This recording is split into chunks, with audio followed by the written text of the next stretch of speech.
Sir విష్ణుప్రియని చూడాలంటే exclusive photos చూడాలంటే మేము డబ్బులు కట్టాలా? ఎక్స్క్లూజివ్ ఫొటోస్ కాదండి, ఎక్స్క్లూజివ్ వీడియోస్ కూడా చూడొచ్చు డబ్బులు కడితే. టికెటింగ్ సిస్టమ్ అంటారు దీన్ని. టికెటింగ్ సిస్టమ్ ప్రకారం మీరు ఏది చూడాలనుకున్నా పేమెంట్ చేసి తీరాల్సి ఉంటుంది. నమూనా వీడియోలు చూడదలుచుకుంటే ఆవిడ ఇన్స్టా అకౌంట్కి వెళ్తే సరిపోతుంది. లేదు థ్రెడ్స్ ఇలా రకరకాల కాంపౌండ్స్ ఉన్నాయి, అక్కడ కూడా సర్క్యులేషన్లో ఉన్నాయి. అంటే ఇప్పుడు ప్రపంచం ఎలా తయారైంది అంటే చాలా స్పష్టంగా సింగిల్స్ పెరుగుతున్నారు, పెళ్లి కాని మగపిల్లలు పెళ్లి కానటువంటి ఆడపిల్లలు పెరుగుతున్నారు, ఎవరికి వారుగా ఉండటానికే ఎక్కువ ఇష్టపడుతున్నారు. పెళ్లి అనేటువంటి వ్యవస్థలో ఉన్నటువంటి ఒక నిర్బంధాన్ని రియల్గా ఫేస్ చేస్తున్నారు. దాన్ని భరించడానికి వాళ్ళు సిద్ధంగా ఉన్నట్టుగా కనిపించడం లేదు. అందుకని అన్ని జంటలు పెళ్లి మండపాలకు వెళ్ళట్లేదు. జంటలుగా ఉంటున్నారు, విడిపోతే విడిపోతున్నారు, ఇంకో చోట పెయిర్ అవుతున్నారు. పెళ్లికి ప్యారలల్ గా ఇంకో కార్యక్రమం ఏదో నడుస్తోంది. లివిన్ అంటున్నారు. అదేనండి, లివినో లేకపోతే లివింగో ఏదో whatever it may be, సహజీవనము సహకారోద్యమమో ఏదో చేసుకుంటున్నారు. ఇది బ్రేకప్లు కూడా జరుగుతున్నాయి అదే రేషియోలో. ఎందుకు అంటే ఒకటి కాన్వెంట్ జనరేషన్, ఇదంతా కాన్వెంట్ జనరేషన్ అంటే కార్పొరేట్ స్కూల్ బ్యాచ్. వీళ్ళకి సొంత నిర్ణయాలు తీసుకునేటువంటి మెచ్యూరిటీ లెవెల్స్ తక్కువే కంపారిటివ్గా అంతకు ముందున్న జనరేషన్ 90ల నాటి యువతతో పోలిస్తే సొంత నిర్ణయాలు తీసుకోవటం అనే బుర్రలు లేవు వీళ్ళకి. వీళ్ళు ప్రతిదీ టీచర్ ఫీడింగ్ కావాలని కోరుకుంటారు, స్పూన్ ఫీడింగ్ లాగా. ఏం చేయటానికైనా ఒక తర్ఫీదు కోరుకుంటారు వీళ్ళు. పెళ్లికి కూడా తర్ఫీదు లేదు కాబట్టి మనం ఏదో కొడితే కొట్టుండొచ్చు అమ్మాయిని, లేదు ఆ అమ్మాయి అబ్బాయిని కొట్టుండొచ్చు, ఇలా అనేసుకుంటున్నారు వీళ్ళల్లో వీళ్ళే. అనుకోవడం అనేది ఒక విచిత్రమైనటువంటి వాతావరణానికి దారి తీస్తోంది.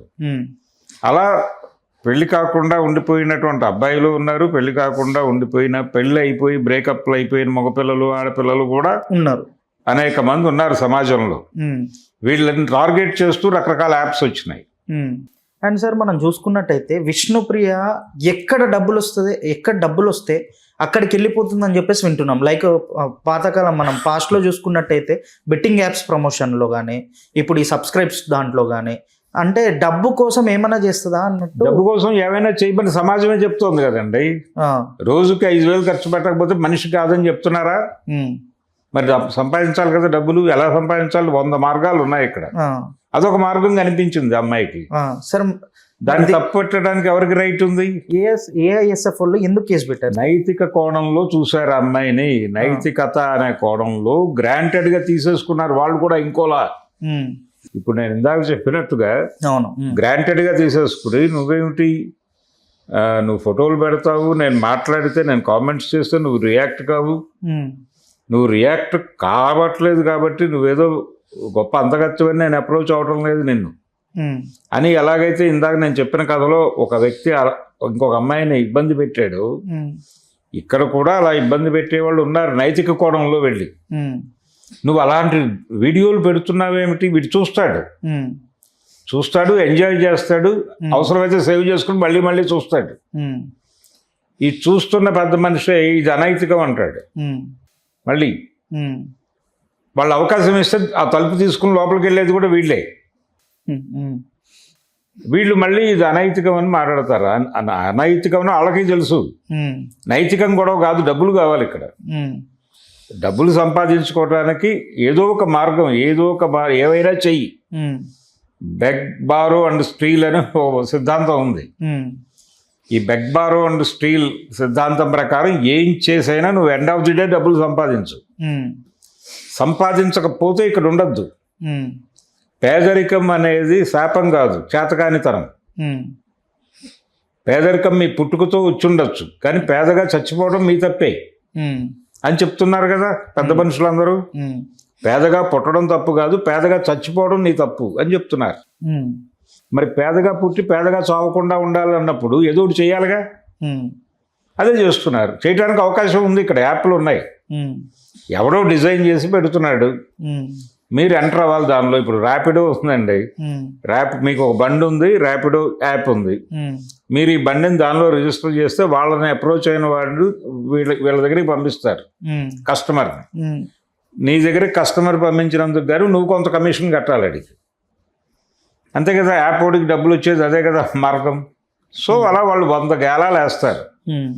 ఆ గేలాలకు పడేవాళ్ళు పడతారు, దానిలో ఇన్కమ్ జనరేట్ అవుతుంది. ర్యాపిడో డ్రైవర్లకు జనరేట్ అయినట్టే ఈ యాప్లో వాళ్ళకి కూడా జనరేట్ అవుతుంది. వీళ్ళు చేయాల్సిన పని ఏంటి? వీళ్ళ డ్యూటీ క్లియర్గా ఇదే, జనాల్ని ఉత్తేజితుల్ని చేయటం. ఇది వాంటెడ్గా స్కీమ్ ప్రకారమే జరుగుతోంది. వాళ్ళు ఏదో అమాయకంగా తమ అందాలు అలా ఏదో కెమెరా, ఇప్పుడు సినిమాల్లో చూస్తున్నాం కదండి, స్పెషల్ సాంగ్స్ అని చెప్పి అర్ధనగ్న ప్రదర్శనలు చేస్తున్నారు కదా. ఆ చేస్తున్న వాళ్ళ మీద గౌరవం ఉంటుందా? ఇలా ఎందుకు చేస్తున్నారని మాట్లాడతారు జనాలు. డబ్బులు వస్తున్నారు వాళ్ళకి. అంటే ఈ పాట చూడటానికి జనాలు థియేటర్కి వస్తారు కాబట్టి ఈ పాట ఒకటి ఉండాలి, ఇలాంటి పాట అని అనుకుంటున్నారు. ఆ పాటలో నర్తించే వాళ్ళకి, మ్యూజిక్ చేసే వాళ్ళకి, పాడే వాళ్ళకి, వీళ్ళందరికీ ప్లేస్మెంట్లు దొరుకుతాయి, డబ్బులు సర్క్యులేషన్లోకి వస్తాయి, వీళ్ళకి అదనంగా డబ్బులు కూడా వస్తాయి. కాబట్టి ఏదైనా end of the day money కింద మార్కెట్ ఎకానమీ మార్చేసింది. మానవ సంబంధాలన్నీ ఆర్థిక సంబంధాలని కార్ల్ మార్క్స్ అన్నాడు అంటారు, కానీ మానవ సంబంధాలన్నీ కూడా మార్కెట్ సంబంధాలే అనే పరిస్థితి ఇప్పుడు నడుస్తోంది. అందుకని వ్యవస్థ గురించి మాట్లాడకుండా, వ్యవస్థలో జరుగుతున్నటువంటి ఈ లోపాల గురించి మాట్లాడకుండా, ఆడపిల్లలు సెక్స్ రేషియో ఒక దశలో పెరిగింది, ఓ దశలో తగ్గింది. తగ్గినప్పుడు ఒకలాగాను, పెరిగినప్పుడు ఒకలాగాను సమాజం ఉంది. పెరిగినప్పుడు ఏమైంది? ఆడపిల్లలు విపరీతంగా దొరకటం చేత వీళ్ళ డిమాండ్ పెరిగి కట్నాలు విపరీతంగా అడిగేసి 15,000 కోట్లు ఇస్తే తప్ప పెళ్లి చేసుకోను అని తాళి కట్టేసి నువ్వు ఇంట్లో పడి ఉండాలి, పిచ్చిమోహన్, నువ్వు నో డైలాగ్ నీకు, నువ్వు భార్య అంటే అణిగిమణిగి ఉండటమే, ఇంట్లో పని చేసుకుంటూ బతుకు, అడపా నీతో ఉంటాను నేను, నాకు బయట కూడా కొన్ని సంబంధాలు ఉన్నాయి, అక్కడ కూడా ఉంటాను నేను అని ఓపెన్ స్టేట్మెంట్లు ఇచ్చిన భర్తలను అనేక మందిని చూసాంగా ఆ రోజుల్లో. ఆడపిల్లల పెళ్ళిళ్ళు అయితే చాలు అని ఆడపిల్లల తల్లిదండ్రులు ఏదో అమ్మా అక్కడ పడితే పడ్డాడులే, కొడితే కొట్టాడులే, కొంచెం భరించు అని చెప్పేవాళ్ళు తప్ప నీ తరఫున వెళ్ళి వాడిని కొట్టడం అనే ప్రోగ్రాం వీళ్ళు భుజానికి ఎత్తుకునేవాళ్ళు కాదు. ఇలాంటి ఒక కండిషన్లో ప్రపంచం నడుస్తోంది అనే స్పృహ మీకు ఉండాలిగా. ఉన్నప్పుడు ఈ సమాజం మొత్తం ఈ గతిలోకి ప్రయాణించడానికి రీజన్స్ ఏమిటి, పునాదులు ఎక్కడున్నాయనేది చూడాలి. ఆ పునాదుల మీద మాట్లాడాలి తప్ప విష్ణుప్రియని టార్గెట్ చేస్తే ఏమీ కాదు.